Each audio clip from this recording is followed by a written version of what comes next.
कक्षा 10वीं, विषय सामाजिक विज्ञान। आज का प्रकरण है महाजनपद काल। भारत में महाजनपद की संख्या और उनकी राजधानी। तो महाजनपद काल 600 ईसा पूर्व से 325 ईसा पूर्व तक का जो समय था वो भारत के इतिहास में महाजनपद काल के नाम से जाना जाता था। 6ठी शताब्दी ईसा पूर्व से भारत के उत्तर भारत में अनेक विस्तृत शक्तिशाली स्वतंत्र राज्यों की स्थापना हुई, जिन्हें महाजनपदों की संज्ञा दी गई। पहले वो जनपद कहलाते थे। धीरे धीरे जब वो उनका विकास होता गया तो वही जनपद महाजनपद कहलाने लगे। छोटा छोटा लोगों का समूह जनपद कहलाया। वही जनपद धीरे धीरे विकसित अवस्था में आए और वही जनपद महाजनपद कहलाने लगे।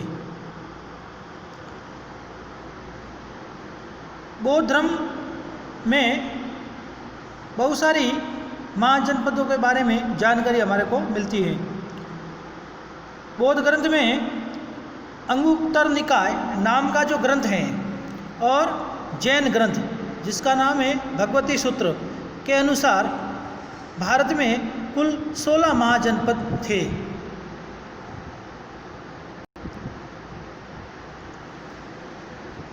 तो 16 महाजनपदों के नाम मैं अभी आपके सामने बताऊंगा।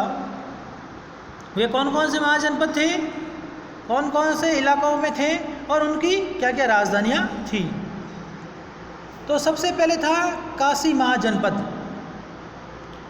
वही काशी जो वर्तमान में उत्तर प्रदेश में वाराणसी के नाम से जानी जाती है, जहाँ से देश के प्रधानमंत्री नरेंद्र मोदी अभी वर्तमान में वहाँ के सांसद हैं।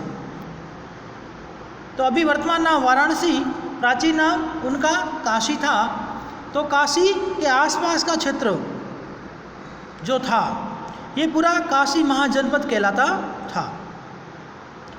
उसके बाद था कुरु। तो कुरु जो महाजनपद था इनकी राजधानी इंद्रप्रस्थ हुआ करती थी। कहाँ हुआ करती थी? इंद्रप्रस्थ। कुरु क्षेत्र के आसपास का जितना भी भाग था वो सभी कुरु महाजनपद कहलाता था। उनकी राजधानी इंद्रप्रस्थ हुआ करती थी। तीसरा महाजनपद था अंग, जिनकी राजधानी चंपा हुआ करती थी। कहाँ हुआ करती थी? चंपा। चौथा महाजनपद था मगध। तो मगध की राजधानी राजगृह या गिरिव्रज के नाम से जानी जाती थी।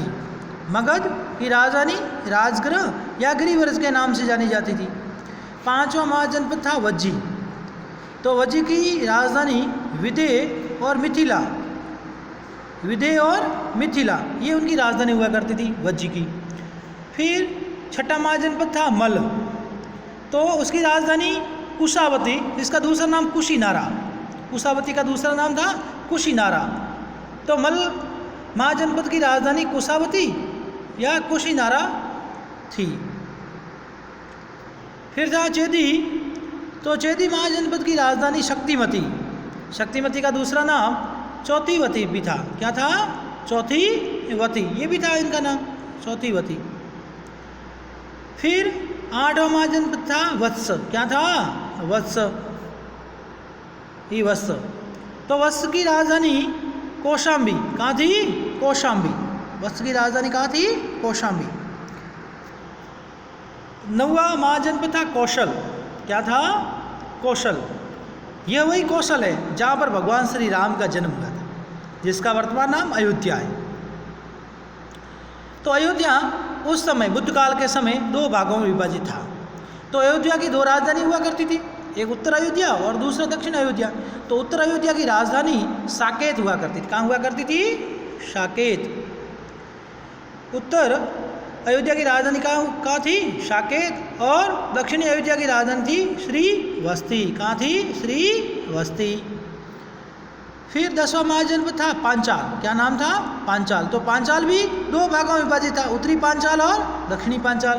तो उत्तरी पांचाल की राजधानी थी वो अहिच्छत्र थी। कहाँ थी? अहिच्छत्र। और दक्षिणी पांचाल की राजधानी थी काम्पिली। कहाँ थी? काम्पिल्य। 11वां महाजनपद था मत्स्य। कहाँ था? मत्स्य। तो ये मत्स्य महाजनपद था, ये राजस्थान, वर्तमान राजस्थान में पड़ता है। एकमात्र महाजनपद था मत्स्य महाजनपद, जिनकी राजधानी विराटनगर हुआ करती थी। कहाँ हुआ करती थी? विराटनगर। उसके बाद 12वां महाजनपद था शूरसेन। क्या नाम था? शूरसेन। तो शूरसेन जो था महाजनपद, ये मथुरा या मथुरा के आसपास का जो क्षेत्र था वो शूरसेन के नाम से जाना जाता था, जिसकी राजधानी शूरसेनाई हुआ करती थी। कहाँ हुआ करती थी? शूरसेनाई। 13वां महाजनपद था अस्मक। क्या नाम था? अस्मक, जिसकी राजधानी पोतन या पाटली हुआ करती थी। पोतन या पाटली हुआ करती थी ये अस्मक की राजधानी। अब 14वां जो था महाजनपद ये था अवंती। कहाँ था? अवंती। तो अवंती भी 2 भागों में विभाजित था, एक था उत्तरी अवंती और दूसरा था दक्षिणी अवंती। तो उत्तरी अवंती की जो राजधानी थी वो उज्जैनी हुआ करती थी। कहाँ हुआ करती थी? उज्जैनी। और दक्षिणी अवंती की राजधानी महिष्मती। कहाँ? महिष्मती। और 15वां जो महाजनपद था वो था गांधार। ये वही गांधार है जहाँ की गांधारी हुआ करती थी। महाभारत काल जब हम पढ़ते हैं, महाभारत को हम देखते हैं, उसमें गांधारी नाम की जो महिला, वो गांधारी इस गांधार क्षेत्र की थी। और ये गांधार अभी वर्तमान में अफगानिस्तान में पड़ता है। कहाँ पड़ता है? अफगानिस्तान में, जो अभी कंधार के नाम से जाना जाता है। किस नाम से जाना जाता है? कंधार के नाम से। और इनकी राजधानी तक्षशिला हुआ करती थी, जहाँ पर तक्षशिला विश्वविद्यालय भी प्राचीन इतिहास के अंदर जब हम पढ़ते हैं तो तक्षशिला विश्वविद्यालय का वर्णन भी हमारे को पढ़ने को मिलता है। फिर 16वां महाजनपद था कंबोज। क्या नाम था? कंबोज। तो कंबोज जो महाजनपद था, इनकी राजधानी राजपुर या हाटक हुआ करती थी। ये था कंबोज महाजनपद, जिनकी राजधानी राजपुर या हाटक हुआ करती थी। तो ये जितने भी महाजनपद हैं, अभी आपने आपके सामने जो पट्ट पर दिए हुए, ये 6ठी शताब्दी ईसा पूर्व से 325 ईसा पूर्व का समय जो था, ये महाजनपद काल का समय था। उस समय भारत के अंदर 16 महाजनपद थे, ये उनकी राजधानी हुआ करती थी। और ये जो जनपद थे, इस का जो नाम है, इनके क्षेत्र के आसपास जितना भी जो क्षेत्र था, ये उसी महाजनपद के नाम से जाना जाता था। तो आज के गृह कार्य के रूप में 2 प्रश्न हैं। पहला प्रश्न है, महाजनपद किसे कहते हैं? महाजनपद किसे कहते हैं? और दूसरा प्रश्न है, भारत में कुल कितने महाजनपद थे तथा उनकी राजधानियाँ लिखिए। तो 2 प्रश्न आज के गृह कार्य में है। पहला प्रश्न है, महाजनपद किसे कहते हैं? और दूसरा प्रश्न है, भारत में कुल कितने महाजनपद थे, नाम तथा उनकी राजधानियाँ लिखिए। ये 2 प्रश्न आज आपको गृह कार्य में करना है।